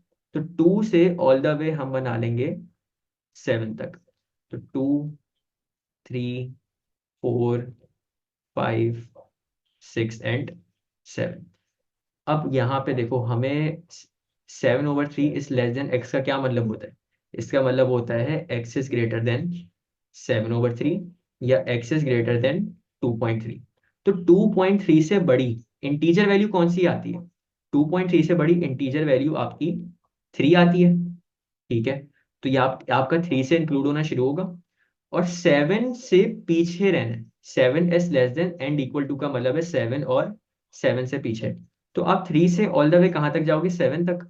तो 3, 4, 5, 6, 7 ये वाली जो वैल्यूज होंगी ये आपकी इंटीजर की होंगी। 3, 4, 5, 6 एंड 7 ये हमारा इसका आंसर आ गया। ठीक है, ये बेसिकली हमारी लीनियर इक्वालिटी और शेडिंग इक्वालिटी के साथ मिलके क्वेश्चंस हैं। अगले क्वेश्चन पे हमें कह रहा है एक डायग्राम दी हुई है और find the 3 inequalities which define the region shaded in the diagram. उसने एक रीजन शेड करके दिया हुआ है और कह रहा है इन इस रीजन की इनइक्वालिटी बता दो। तो सबसे पहले तो लाइंस आइडेंटिफाई करते हैं। एक लाइन ये है जो हमारी एक्स एक्सिस पे लाई कर रही है। ठीक है, फिर एक लाइन आपकी ये है और एक लाइन आपकी ये है। ये आपकी 3 लाइंस हैं और हमने इन तीनों लाइंस की इक्वेशन ढूंढनी है। सबसे पहले सबसे आसान जो होती है हमारी हॉरिजॉन्टल और वर्टिकल लाइन होती है, यानी कौन सी, ये एक्स एक्सिस वाली। तो इसकी इक्वेशन क्या होगी, हमें पता है एक्स एक्सिस पे जो लाइन लाया कर रही होती है उसकी इक्वेशन होती है y इज इक्वल टू 0। और क्योंकि हमने इस लाइन से ऊपर रहना है, हमने इस लाइन से ऊपर रहना है, तो साइन कौन सा लगाएंगे, ग्रेटर देन का, क्योंकि ऊपर जब भी जाते हैं तो ग्रेटर देन का लगता है। तो y इज ग्रेटर देन 0 और क्योंकि ये सॉलिड लाइन थी तो greater than and equal to 0। ठीक है, सबसे पहले हमने ये इनइक्वालिटी यहाँ पे ढूंढ ली अपनी। दूसरी इनइक्वालिटी पे आ जाते हैं। फिर एक है ये हमारी अपर स्लोपिंग लाइन। इसका y इंटरसेप्ट हमें दिख रहा है यहाँ पे 0 है। ठीक है, और इसका ग्रेडियंट जो होगा वो हमारा पॉजिटिव होगा क्योंकि अपवर्ड स्लोपिंग लाइन है। तो ग्रेडियंट कैलकुलेट कर लेते हैं इसका पहले। आपकी ये वाली लाइन है जो मैंने ब्राउन से हाईलाइट की है। तो यहाँ पे आपका c जो है वो 0 है और m अभी कैलकुलेट करते हैं। तो पॉइंट्स ले लेते हैं दो। एक पॉइंट ये ले लेते हैं, यहाँ पे आपके कोऑर्डिनेट्स हैं 4,4 और एक पॉइंट ये ले लेते हैं, यहाँ पे आपके कोऑर्डिनेट्स हैं 3,3। अच्छा बाय द वे परेशानी हो ना, ये नीचे ना नंबर्स लिखे हुए थे 1, 2, 3 और 4। वो क्वेश्चन में थोड़ा सा मसला था इस वजह से नंबर मिट गए, लेकिन यहाँ सबके नंबर लिखे हुए हैं। तो यार मुझे बताओ, जो एक्स का कोऑर्डिनेट है वही वाई का कोऑर्डिनेट है, जो एक्स का कोऑर्डिनेट है वही वाई का कोऑर्डिनेट है। तो ये कौन सी इक्वेशन होती है हमारी, इसमें हमारा ग्रेडियंट बनाता है। ये मैंने तुम लोग को स्टैंडर्ड केस में पढ़ाया था। तो इसमें ग्रेडियंट कैलकुलेट करने की हमें जरूरत नहीं है, हमें पता है जब भी हम इसको सॉल्व करें तो ग्रेडियंट की वैल्यू क्या आ रही होगी 1। और ये हमारी लाइन होती है y is equal to x की। अब इस लाइन के हमने नीचे रहना है और नीचे रहने का क्या मतलब होता है, लेसर देन। तो y is lesser than x और क्योंकि सॉलिड लाइन थी तो less than and equal to x। ये हमारी सेकेंड इनइक्वालिटी आ गई यहाँ पे। ठीक है, फिर थर्ड इनइक्वालिटी पे आ जाते हैं। ये थर्ड वाली लाइन। अब इसका हमें y इंटरसेप्ट गिवन है 6। एक मिनट थोड़ा सही से बना लूँ मैं। हाँ, यहाँ पे आपके पास लाइन 3 की आपके पास y इंटरसेप्ट गिवन है 6। ग्रेडियंट इसका कैलकुलेट। तो इसके कोऑर्डिनेट्स देख लेते हैं। एक कोऑर्डिनेट ये पिक कर लेते हैं, ये कोऑर्डिनेट है आपका 1,4। और एक और कोऑर्डिनेट कोई पिक कर लेते हैं, ये वाला पिक कर लेते हैं चलो। इसके कोऑर्डिनेट है 2,2। ठीक है, तो एक कोऑर्डिनेट है आपका 1,4, एक कोऑर्डिनेट है 2,2। एक को x1 ले लो, एक को y1 ले लो, एक को x2 ले लो, एक को y2 ले लो। तो ग्रेडियंट की फॉर्मूला 2 - 4/2 - 1। 2 - 4 का आंसर आता है -2, 2 - 1 का आंसर आता है 1। तो ये बेसिकली आपका एट दी एंड ग्रेडियंट क्या रह जाएगा, -2। y is equal to M x plus c में वैल्यूज पुट कर देते हैं। y is equal to M x plus c. y is equal to gradient कितना है -2, x प्लस सी की वैल्यू कितनी थी 6। ये आपकी इक्वेशन बन गई। अब हमने इस लाइन के नीचे रहना है ना, तो नीचे रहने का गेन क्या मतलब है, लेसर देन। तो y is lesser than -2x plus 6। और क्योंकि सॉलिड लाइन थी तो less than and equal to -2x+6। ये हमारी थर्ड इनइक्वालिटी यहाँ पे आ गई। ठीक है, ये हमारा पूरा क्वेश्चन हो गया। यहाँ पे नीचे आपको आंसर स्पेस दिए होंगे 3 लाइंस, वहाँ पे आप लोग ये इक्वेशंस आई हैं अलॉन्ग विद साइंस, ये आप वहाँ पे नीचे लिख दोगे। अच्छा जी, आगे आ जाओ। अब यहाँ पे हमें लाइंस बना के दी हुई हैं, और अब हमें क्या कह रहा है, by shading the unwanted region of the grid. अब देखो, अभी तक हम जितने क्वेश्चंस करके आए ऊपर, उसमें हमें शेडिंग करके दी हुई होती थी। ठीक है, हमने अभी पीछे जितने भी क्वेश्चंस किए सब में शेडिंग थी, लेकिन अब क्या है, अब उसने हमें लाइंस बना के दी हैं, और हमें कह रहा है by shading the unwanted regions of the grid find and label the region R which satisfy the following 4 inequalities. अब हमने शेडिंग खुद करनी है। अब मैंने तुम लोगों को बताया था, जब शेडिंग का क्वेश्चन तुम लोग देखोगे तो दो चीजें आती हैं, एक वांटेड और एक अनवांटेड। अनवांटेड का मतलब है जो एग्जामिनर आपको बोल रहा है उसका उलट करो। अब यहाँ पे हमें क्या बोल रहा है examiner, y is greater than and equals to 0। आपका y is greater than and equals to 0 कौन सा लाइन होगी, इसको हम लोग ग्रीन से रिप्रेजेंट कर लेते हैं। ये कौन सी लाइन होगी, जो एक्स एक्सिस पे आपकी वर्टिकल लाइन बन रही होगी, यानी ये वाली एक्स एक्सिस पे ये आपकी इधर इंटरसेक्ट कर रही है। ठीक है, एक मिनट, मैंने एक्स एक्सिस बोल के वाई एक्सिस पे लाइन बना दी। ये वाली लाइन आपकी होगी एक्स एक्सिस पे, आपकी जो लाइन लाई कर रही होती है उसकी इक्वेशन होती है वाई इज इक्वल टू 0। अच्छा, इसने हमें शेडिंग का कौन सा एरिया बोला है, greater than and equal to 0। इसके ऊपर वाला रीजन जो होता है ना, ये हमारा ग्रेटर का होता है, लेकिन क्योंकि उसने अनवांटेड बोला है, तो अनवांटेड में हम एग्जामिनर का उलट जाते हैं। उसने ऊपर शेडिंग करने को बोले, हम नीचे शेडिंग करेंगे। तो आपकी बेसिकली जो शेडिंग होगी ना, वो आपकी इधर होगी। अच्छा यार, मेरे पास ना असल में हाइलाइटर नहीं चलता है ये पास पेपर के पेजेस पे, तो अगर हाइलाइटर चल रहा होता तो मैं तुम लोग को हाईलाइट करके दिखा देता, लेकिन अभी हमें इससे काम चलाना पड़ेगा लाइन से। ये लाइंस का मतलब है शेडिंग। ठीक है, तो ये हमारी शेडिंग हुई हुई है नीचे। ठीक है, फिर हमें कह रहा है x is greater than and equals to 4। कौन सी लाइन है, इसको हम लोग ब्लू से रिप्रेजेंट कर लेंगे। ये हम इसको ब्लू से रिप्रेजेंट कर लेंगे। ये वाली लाइन जो है ना आपकी एक्स के पॉइंट 4 पे इंटरसेक्ट कर रही थी। अगर देखना चाहो तो इसको देख भी सकते हो, थोड़ा सा मैं शेडिंग कम कर देता हूँ यहाँ से। ये वाली आपकी देखो पॉइंट क्या है, पॉइंट आपका ये 4 है। तो हमें क्या कह रहा है, greater than and equal to 4। Greater than का मतलब होता है ये वाला रीजन, लेकिन क्योंकि हमने उल्टा जाना है तो हम इस साइड पे रहेंगे, हम इस साइड पे अपनी शेडिंग करेंगे। तो ये आपका कुछ इस तरह का बन रहा होगा।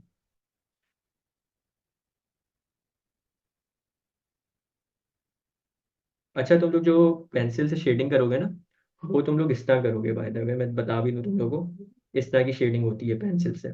पेन यूज़ नहीं करना, पेन के मार्क्स नहीं मिलते हैं, क्योंकि वो स्कैन नहीं होता है आपका पेन जब पेपर स्कैन होने जाता है। तो ये इस तरह की शेडिंग आपकी होगी। ठीक है, तो ये हमने एक और शेडिंग कर ली। अच्छा, फिर 2y is less than and equal to x. अब देखो, जब भी y आ जाए तो y को सब्जेक्ट होना लाजमी है। तो यहाँ पे 2 को दूसरी साइड पे भेज दो, तो ये क्या बन जाएगा, ये आपका बन जाएगा y is less than and equals to x divided by 2।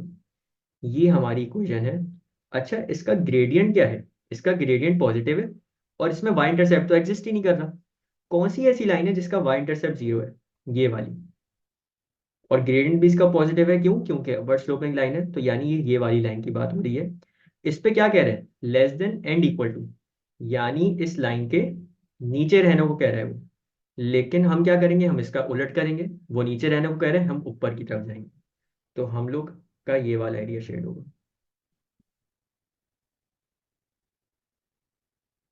एक मिनट,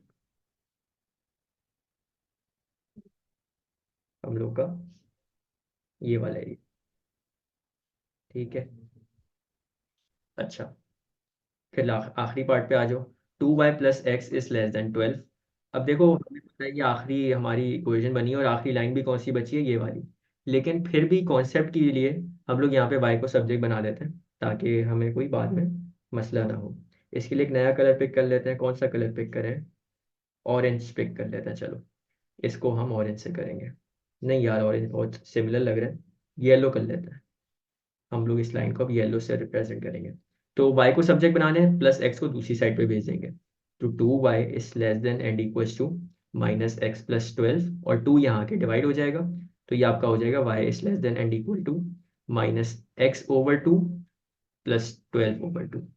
अच्छा यार, यहाँ पे जब तुम लोग 12/2 करोगे तो y इंटरसेप्ट 6 आ रहा होगा। तो हमारी ऐसी कौन सी लाइन है जिसका y इंटरसेप्ट 6 है? हमारी ये वाली लाइन है जिसका y इंटरसेप्ट 6 है। ठीक है। तो हमने क्या करना है, इस लाइन पे हमने जाना है less than and equal to examiner के हिसाब से। लेकिन हम इसका उलट करते हैं तो हम कहाँ जाएंगे, हम ऊपर की तरफ जाएंगे। Less than and equal to का मतलब है ये नीचे वाला रीजन। लेकिन अनवांटेड में हम उल्टा जाते हैं तो हमारी शेडिंग जो होगी वो इस वाले रीजन में होगी। ठीक है, हमारी शेडिंग जो होगी इस वाले रीजन में होगी।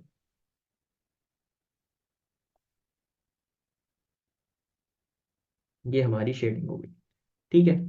अब हमने बताना है हमारा रीजन कौन सा खाली है। अनवांटेड में पता है हम कौन सा रीजन देखते हैं, जो रीजन खाली होता है। हमारे सामने ये रीजन दिख रहा है, ये बिल्कुल खाली का खाली रीजन पड़ा हुआ है। तो हमारा ये जो अभी मैं ब्लैक से तुम लोग के सामने हाईलाइट कर रहा हूँ, ये रीजन आपका रिक्वायर्ड है। इस पे आप क्या लिख दोगे, इस पे आप बना दोगे आर। ये कॉन्सेप्ट होता है जो कि पहले मैंने तुम लोग को थ्योरेटिकली पढ़ाया था। एक दफा वापस पढ़ लेते हैं उसको ताकि अब ज्यादा बेहतर समझ आए। देखो, ये वाला पढ़ो, वांटेड वर्सेस अनवांटेड। अभी हमने क्वेश्चन सॉल्व किया अनवांटेड का। अनवांटेड का पढ़ो क्या कह रहे हैं। अनवांटेड में हमें क्या कहता है, do opposite as per requirement of inequality. Examiner ने जो हमें बोला हमने उसका टोटल ऑपोजिट किया। उसने हमें लेस देन बोला, हमने ग्रेटर देन को शेड किया।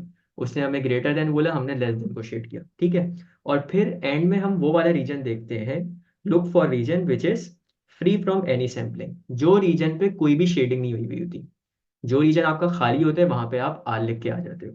ये चीज आपकी होती है अनवांटेड में। ठीक है। तो ये वाला हमारा क्वेश्चन सबसे पहला एक शेडिंग का हो गया जिसमें हमने आर मार्क करना था। अच्छा, अगले सवाल पे चलते हैं। अब देखो, यहाँ पे हमें सिर्फ और सिर्फ ग्राफ पेपर दिया हुआ है। यहाँ पे सिर्फ हमें ग्राफ पेपर दिया हुआ है और नीचे जरा क्वेश्चन पढ़ते हैं क्या कह रहे हैं। The region R satisfies these inequalities. तीन इक्वालिटी इन इक्वालिटीज दी हुई हैं हमें। और हमें क्या कह रहा है, on the grid draw and label the region R that satisfy these inequalities, shade the unwanted region. Again सवाल किसका है, अनवांटेड का है। एग्जामिनर जो हमें बोला होगा हम उसका उलट करेंगे हमेशा। ठीक है। तो सबसे पहले यार ग्राफ प्लॉट करने के लिए ना, जैसे हम सबसे पहले ये इक्वेशन उठाएंगे अपनी y is less than and equals to 2x। अब स्टेप बाय स्टेप काम है, इसको आहिस्ता आहिस्ता करेंगे। y is less than and equal to 2x। सबसे पहले less than and equal to हटा लो तो बेहतर है, नहीं भी हटाओ तो मसला नहीं है। मैं पहले तुम लोग को बगैर हटा के करना दिखा रहा हूँ। हम क्या करेंगे यहाँ पे, हम लोग यहाँ पे एक्स की कोई भी तीन वैल्यूज लेंगे जिसके हिसाब से आपका ग्राफ बना हुआ है। तो देखो यहाँ पे एक्स एक्सिस पे कौन सी वैल्यूज है, 1 है, 2 है, 3 है, 4 है और 5 है। तो मैं एक काम कर रहा हूँ, एक वैल्यू 0 ले रहा हूँ मैं एक्स की, एक वैल्यू 1 ले रहा हूँ और एक वैल्यू 3 ले रहा हूँ। दो वैल्यू से भी काम चल जाते हैं लेकिन तीन वैल्यूज इस वजह से लेते हैं ताकि हम थोड़ी सेफ साइड पे रहें। तो हम क्या करेंगे, यहाँ पे एक टेबल बनाएंगे, उस पर लिखेंगे एक्स, नीचे लिखेंगे वाई। ठीक है। अब एक्स की हमने तीन वैल्यूज ली हैं, एक 0, एक 1 और एक 2। हम लोग इन x की वैल्यूज को सिंपली इधर x की जगह पुट करेंगे। तो यार जब 2 को 0 से मल्टीप्लाई करेंगे तो आंसर आएगा 0। 2 0 सा 0 होता है। 2 के साथ जब 1 पुट करेंगे तो 2 1 जा 2। और 2 के साथ जब 2 पुट करेंगे तो 2 2 जा 4। ये आपके कोऑर्डिनेट्स आ गए। पहला है 0,0, फिर 1,2 और फिर 2,4। इनको प्लॉट कर लो अपने पास। ये आया 0,0, फिर क्या है 1,2। 1,2 आपका कुछ इधर आएगा। एक मिनट रुको, ये इस पॉइंट पे इंटरसेक्शन है आपकी। ठीक है। इनको मिटा दो लाइंस को। और फिर हमारा है 2,4। तो एक्स एक्सिस पे 2 है और वाई एक्सिस पे 4 है। तो ये आपका पॉइंट ऑफ इंटरसेक्शन है। जैसे मैं कर रहा हूँ इसी तरह तुम लोग भी काम करोगे। पहले एक्स एक्सिस पे स्केल रख लो और उसको स्ट्रेट ऊपर जाने दो। ठीक है। फिर वाई एक्सिस पे स्केल रखो, उसको स्ट्रेट आगे जाने दो। जहां पे भी दोनों लाइन इंटरसेक्ट करें वो आपका पॉइंट होता है। ठीक है, मोस्ट एक्यूरेट अगर तरीका जाने तो मैं, तो ये तीन पॉइंट्स हैं हमारे। इनको अब हम एक स्केल से रख के पेंसिल से जोड़ देंगे इन तीनों पॉइंट्स को। ये हमारा पहला ग्राफ बन गया। ठीक है। इसी तरह की अब और भी इनइक्वालिटीज़ हैं। यहाँ पे पहले अब हम लोग को क्या करना होगा, हमें पहले वाई को सब्जेक्ट बनाना होगा। तो चलो वाई को सब्जेक्ट बनाते हैं। आपका क्वेश्चन था 3x + 4y is greater than and equal to 12। 3x को दूसरी साइड पे भेजेंगे तो 4y is greater than and equal to -3x + 12, और फिर 4 को इधर भेज देंगे डिवाइड होने के लिए। तो y is greater than and equal to -3/4x plus 12/4 मैं डायरेक्ट कर रहा हूँ, 12/4 आपका होता है 3। तो अब देखो यहाँ से तुम्हें सबसे पहले जो चीज़ समझनी है, जो चीज़ तुम्हें पिक करनी है, वो एक्स के साथ जो वैल्यू है वो ग्रेडियंट की है। नेगेटिव ग्रेडियंट है यानी डाउनवर्ड स्लोपिंग लाइन बन रही होगी। इसके अलावा अगर कोई भी तुम्हारी लाइन बन रही है मतलब तुमने गलत किया है। सेकेंड चीज, उस लाइन का वाई इंटरसेप्ट जो होगा ना वो 3 होगा। तो ये चीज़ें तो हमारी अंडरस्टूड होती हैं। अब चलो सॉल्व करते हैं इसको। तीन वैल्यूज ले लेते हैं। अगेन मैं एक 0 ले रहा हूँ, एक 1 ले रहा हूँ और एक 2 ले रहा हूँ। तो आ जाओ सॉल्व करते हैं इसको। एक्स की वैल्यूज, वाई की वैल्यूज और 0, 1, 2। अच्छा देखो, जब मैं एक्स 0 रखूंगा तो 0 × 3 0 हो जाएगा, 0/4 भी 0 हो जाएगा। तो बेसिकली क्या रह जाएगा, सिर्फ और सिर्फ 3 रह जाएगा। तो एक्स की वैल्यू जब इस इक्वेशन में पुट करेंगे तो वाई की वैल्यू 3 आएगी। अच्छा इसी तरह अगर मैं यहाँ पे एक्स की वैल्यू 1 रखूँ। अच्छा यार एक छोटी सी ट्रिक, अगर मैं यहाँ पे वैल्यू 1 रखूँ तो ये आपका क्या रह जाएगा, यहाँ पे 1 3 से मल्टीप्लाई होगा तो -3/4 ही रह जाएगा ना। देख लेना, अगर तो तुम्हारे पास ऐसा ग्राफ हो कि यहाँ पे तुम ऐसा नंबर रखो जो डिनोमिनेटर का मल्टीपल हो, तो तुम्हारा ना काम आसान हो जाएगा। जैसे यहाँ तो खैर हमारे पास सिर्फ और सिर्फ 5 तक वैल्यूज है। तो 5 से पहले 4 के मल्टीपल्स कौन से होंगे, 4 होगा ना। तो एक्स की वैल्यू 4 ले लो, एक्स की वैल्यू 4 ले लो। तो यहाँ पे जब तुम 4 रखोगे, -3/4, x + 3 है, तो -3/4, एक्स की जगह 4 + 3, तो बेसिकली ये 4 और 4 कैंसिल हो जाएगा। आपका -3 + 3 ये आपका क्या हो जाएगा, 0 हो जाएगा। ये तुम्हारा काम आसान बना देगा, एग्जैक्ट आंसर देगा तुम्हें। तो जब हम 4 रखेंगे तो आपका आंसर आएगा 0। और मेरे ख्याल से 2 पॉइंट से काम चला लेते हैं, ठीक है। क्योंकि ग्राफ के हमारे वैल्यूज कम है, और इसके अलावा अगर कोई हम वैल्यू रखेंगे यहाँ पे एक्स की जो कि 4 का मल्टीपल नहीं होगा, तो डेसिमल में आंसर आएगा, जिसको मार्क करना मुश्किल हो जाता है। तो ये दो वैल्यूज रख लेते हैं। एक कोऑर्डिनेट है आपका 0, 3, एक कोऑर्डिनेट है आपका 4, 0। तो 0, 3 आपका एक कोऑर्डिनेट ये है, और एक कोऑर्डिनेट है 4, 0, वो ये वाला होगा। इन दोनों पॉइंट्स को एक लाइन से जोड़ देंगे, ये आपकी सेकंड लाइन आ गई, ठीक है। थर्ड लाइन पे आ जाओ। थर्ड लाइन है x is less than and equal to 3। यार ये तो सीधी सीधी हमें पता है, ये आपकी कौन सी इक्वेशन होगी, ये आपकी इक्वेशन होगी एक्स इज इक्वल टू 3 वाली। यानी आपकी एक वर्टिकल लाइन बनेगी जो कि एक्स के 3 को टच कर रही होगी। तो ये आपका एक्स का 3 पॉइंट है, और ये आपकी एक हॉरिजॉन्टल लाइन आ गई, ठीक है। लाइन को हमेशा अपने पास एक्सटेंड कर लेना अपनी आसानी के लिए, ठीक है, ताकि एक तुम्हें ओवरऑल आइडिया रहे कि चल क्या रहा है। चलो ये क्वेश्चन है जी। सबसे पहले हमने ग्राफ बना लिया, अब हमने शेडिंग करनी है। शेडिंग हमें सबसे पहले मैं क्या कह रहा था, y is less than and equal to 2x। अच्छा एक और चीज, यार यहाँ पे सब में ना इक्वल टू लगा हुआ था। यहाँ पे less than and equal to, यहाँ पे ग्रेटर देन इक्वल टू, यहाँ पे less than and equal to.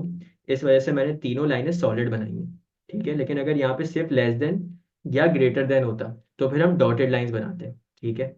तो खैर फिलहाल अभी है हमारे पास y is less than and equal to 2x। तो ये कौन सी इक्वेशन थी हमारी, सबसे पहले ये ब्राउन वाली इक्वेशन थी। लेस देन का मतलब है इसके नीचे रहना, लेकिन हम क्या करेंगे, हम तो उल्टा जाएंगे ना। तो हम इसके ऊपर शेडिंग करेंगे। तो मैं अभी सिर्फ एक लाइन बना रहा हूँ ताकि हमारा ज़्यादा कचरा भी ना हो, और बाद में कोई देखे तो उसे समझ भी आ जाए। बस ये डबल लाइन का मतलब है आपकी शेडिंग हुई भी है। बल्कि नहीं यार, स्ट्रेट लाइन बनाएंगे ना तो कन्फ्यूजन हो सकती है। इस तरह का एक बना देते हैं, ठीक है। ये आपकी शेडिंग है। अच्छा तुम लोग पेपर में नहीं करना by the way, proper lines banana pencil से। फिर हमारी दूसरी क्वेश्चन जो थी वो थी y is greater than and equal to -3/4x + 3। Greater than का मतलब है लाइन के ऊपर।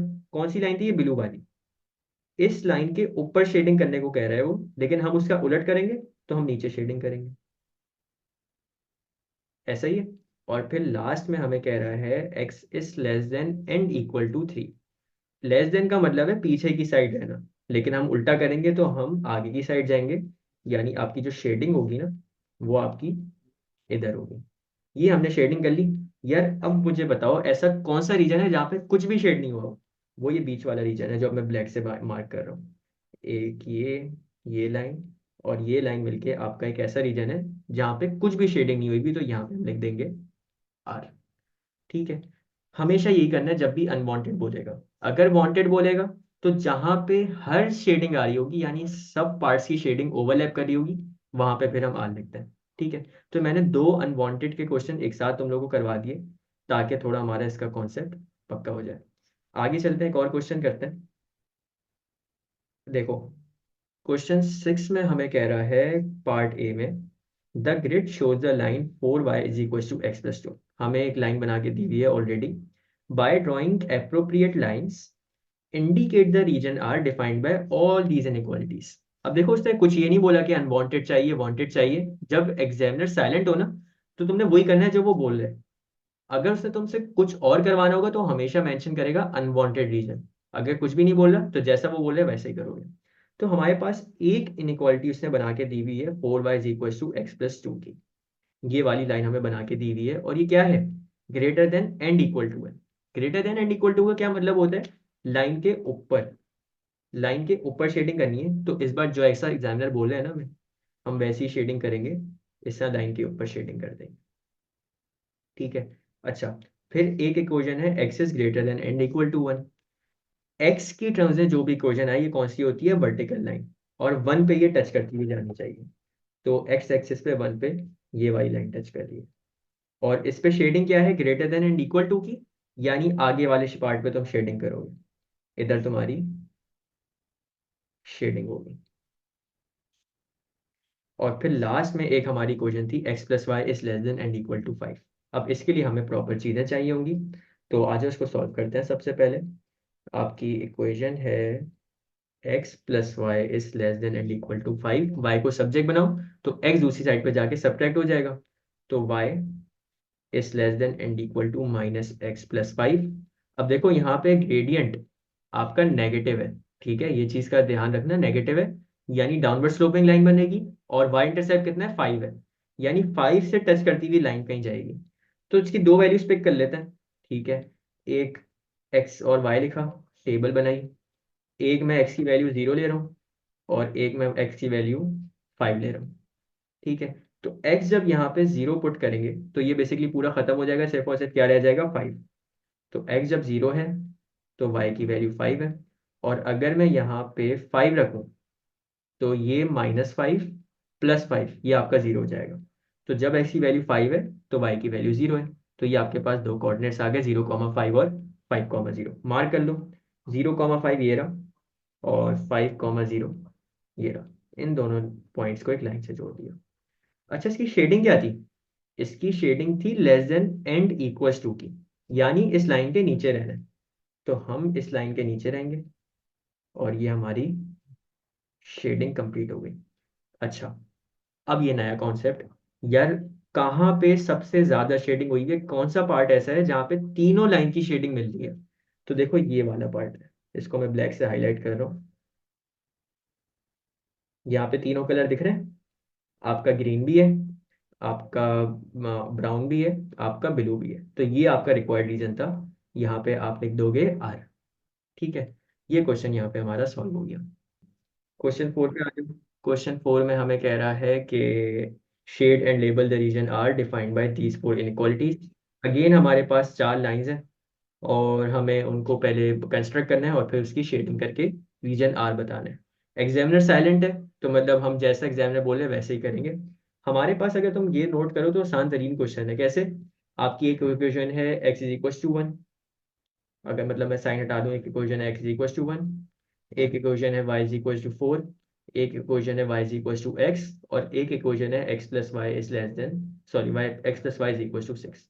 यानी तीन लाइन जो है ना आपकी, वो तो हॉरिजॉन्टल और वर्टिकल और एक स्लांट है। तो हम सबसे पहले इनको कंस्ट्रक्ट कर लेते हैं। X is equal to one का मतलब है वर्टिकल लाइन जो कि वन पे इंटरसेक्ट कर रही होगी। तो ये आपकी एक लाइन इधर आ गई यार, एक मिनट रुको, इतना अटक क्यों रहा है। हाँ, ये आपकी x इज इक्वल टू 1 की लाइन आ गई। ठीक है, इसको नाम दे देते हैं लाइन 1 का। ये आपकी लाइन 1 है। फिर एक लाइन है आपकी y इज इक्वल टू 4, इसको हम नाम दे देते हैं लाइन 2 का। और y इज इक्वल टू 4 का मतलब है हॉरिजॉन्टल लाइन, जो कि 4 पे इंटरसेक्ट कर रही हो। तो ये आपकी लाइन 2 आ गई। फिर थर्ड लाइन जो है हमारी y is equal to x, ये हमें पता है इसके जो x का कोऑर्डिनेट होगा वही y का कोऑर्डिनेट होगा। ठीक है, तो इसको नाम दे देते हैं लाइन 3 का। ये आपकी लाइन 3 है। अब देखो इसको करने के लिए ना, तुम अपने पास 1,1, 2,2, 3,3, 4,4 पहले मार्क कर लेना खुद से, और फिर उन पॉइंट्स को तुम एक लाइन से जोड़ देना, ताकि मोस्ट एक्यूरेट तरीके में तुम्हारी एक लाइन बने। अब आखिरी जो एक लाइन है इस पे थोड़ी वर्किंग कर लेते हैं। X plus y is less than and equal to 6, इसको साइड पे ले आते हैं। X plus y is less than and equal to 6, y को सब्जेक्ट बनाओ। तो ये आपका जब सब्जेक्ट बनेगा तो एक्स उधर चला जाएगा, y is less than and equal to minus x plus 6। Gradient इसका नेगेटिव है, यानी डाउनवर्ड स्लोपिंग लाइन होगी। और +6 हमें बता रहे हैं कि वाई एक्सिस पे ये 6 के साथ इंटरसेक्ट कर रहा होगा। तो यहाँ पे अब हमें दो पॉइंट्स चाहिए इसके। एक एक्स, एक मिनट, हाँ, एक्स और, यार इतना टक क्यों होता है, एक मिनट रुको। हाँ, एक्स और वाई की दो दो वैल्यूज दे देते हैं। एक्स का एक कोऑर्डिनेट में ले रहा हूँ 0, और एक कोऑर्डिनेट में ले रहा हूँ 6। तो देखो एक्स जब 0 रखेंगे तो ये माइनस मल्टीप्लाई बाय 0 ये खत्म हो जाएगा, सिर्फ और सिर्फ क्या रह जाएगा, 6। तो जब एक्स 0 है तो वाई की वैल्यू आएगी 6। और अगर मैं एक्स को 6 रखूँ तो ये हो जाएगा -6 + 6, जो कि बेसिकली आपका किसके बराबर आएगा, 0 के। तो जब हमारी एक्स की वैल्यू 6 है तो वाई की वैल्यू क्या आ रही है, 0। तो कोऑर्डिनेट्स आपके पास है 0,6 और 6,0। तो 0,6 ये रहा, और 6,0 ये रहा। इन दोनों पॉइंट्स को एक लाइन से जोड़ दो। ये हमने यहाँ पे चारों की चारों लाइन बना ली है अपनी। अब शेडिंग पे आ जाओ। सबसे पहले x इज इक्वल टू 1 वाली लाइन पे, लाइन 1 पे, लाइन 1 पे हमने क्या करना है, greater than and equal to, यानी लाइन के राइट साइड पे रहना है। तो हमारी लाइन 1 की जो शेडिंग होगी ना, वो इधर होगी। ठीक है, फिर y is less than and equal to 4 का मतलब है लाइन के नीचे रहना है, तो हमारी शेडिंग जो होगी वो होगी हमारी इधर। फिर तीसरी लाइन पे आ जाओ, y is equal to x वाली पे, greater than and equal to x है, मतलब लाइन के ऊपर रहना है। तो ये y is equal to x वाली लाइन है, और इसके ऊपर हमने शेडिंग करनी है। तो हमारी ये एक इधर शेडिंग आ जाएगी। एक मिनट,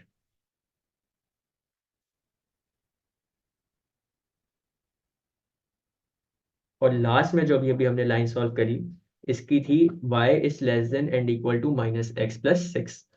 कौन सी लाइन थी, ये वाली। और लेस देन का मतलब है आपने नीचे रहना है। तो आपकी जो शेडिंग आएगी ना, वो आपकी इस साइड पे आएगी। अब ऐसा कौन सा रीजन है जहां पे हमें चारों कलर दिख रहे हैं, वो हमारा ये वाला रीजन है। देखो मैं ब्लैक से हाईलाइट कर रहा हूँ।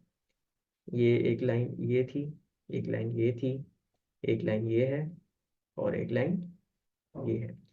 अगर तुम इस रीजन में देखो, सिर्फ जो मैंने ब्लैक से हाईलाइट किया है, तो यहाँ पे आपका ब्राउन भी है, आपका ग्रीन भी है, आपका ब्लू भी है, आपका रेड भी है। तो ये आपका रिक्वायर्ड रीजन है। अब यहाँ पे ये गलती नहीं करना कि तुम ये इसको यहाँ से बना लो, क्योंकि इस रीजन में कौन से कलर है, सिर्फ ग्रीन और ब्लू है। हम उस रीजन को मार्क करते हैं जहाँ पे आपके सारे कलर आ रहे हो। ठीक है, अभी तो खैर मैं कलर से समझा रहा हूँ, जब पेपर पे कर रहे होगे तो उस रीजन पे करोगे जहाँ पे पेंसिल सारी जगहों से आपकी लाइनों से आ रही हो, तो उसको मार्क करना हमेशा। ठीक है, तो ये था हमारा दोनों टाइप के अभी हमने क्वेश्चन देख लिए कंस्ट्रक्शन में, एक अनवांटेड रीजन, एक वांटेड रीजन। ठीक है, इसके अलावा कोई नया कॉन्सेप्ट नहीं है। अब एक्स्ट्रा कुछ क्वेश्चंस देख लेते हैं, ताकि हमारा कॉन्सेप्ट और पक्का हो जाए। पार्ट 2 में कह रहे हैं, ऊपर वाले क्वेश्चन का ही पार्ट 2 है ये। The point M is the intersection of x is equal to 1 and y is equal to 4। आपका एक पॉइंट है जो कि इंटरसेक्शन है किसकी, x is equal to 1 and y is equal to 4 की।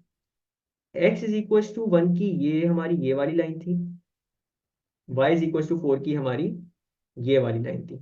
तो यहाँ पे अगर पॉइंट m की हम बात करें तो ये वाला पॉइंट होगा। ये वाले पॉइंट पे आपकी बेसिकली जो वैल्यू होगी ना, वो सेम ही होगी जो कि क्वेश्चन में बताई हुई है, क्या, 1,4।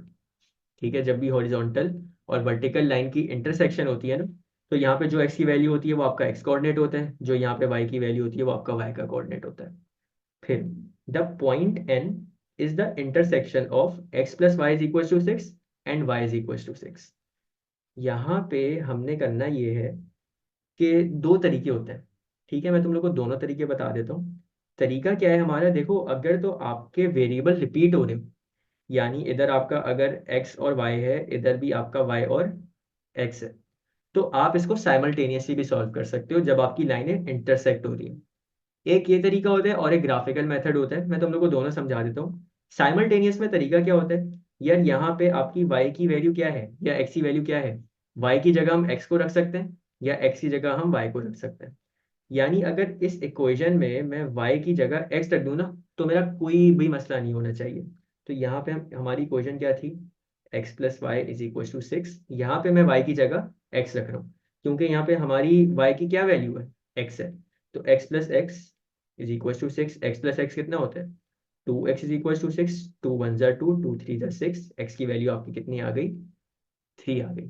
ठीक है, और फिर सिंपली जो तुम्हारी x की वैल्यू है ना, इसको वापस इक्वेशन में पुट कर दो, किसी भी इक्वेशन में, तो तुम्हारी y की वैल्यू आ जाएगी। तो अगर मैं यहाँ पे x की वैल्यू 3 पुट करूँ तो y की वैल्यू भी क्या आएगी, 3 आएगी। तो यहाँ से आपकी y की वैल्यू क्या आ जाएगी, y इज इक्वल टू 3। तो बेसिकली आपके जो कोऑर्डिनेट्स आएंगे ना, 3,3 आएंगे। ये जो अभी हमने मेथड किया ना, ये आपका मेथड होता है सब्स्टिट्यूशन मेथड। एक इक्वेशन को आप दूसरी इक्वेशन में पूरा का पूरा पुट कर दो, तो ये आपका कहलाता है सब्स्टिट्यूशन मेथड।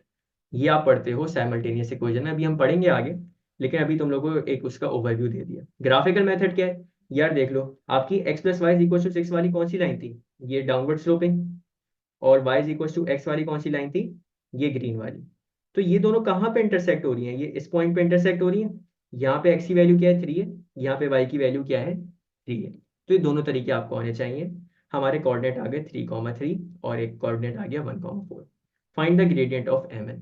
अब यार हम यहाँ पे कोऑर्डिनेट ज्योमेट्री तो कर नहीं रहे, सिर्फ जो कॉन्सेप्ट मेन समझाने वाला था वो मैं तुम लोग को बता दिए। एक कोऑर्डिनेट निकाल लिया 1,4, एक कोऑर्डिनेट निकाल लिया 3,3। इसको सिंपली तुम लोग लिखोगे 1,4 3,3।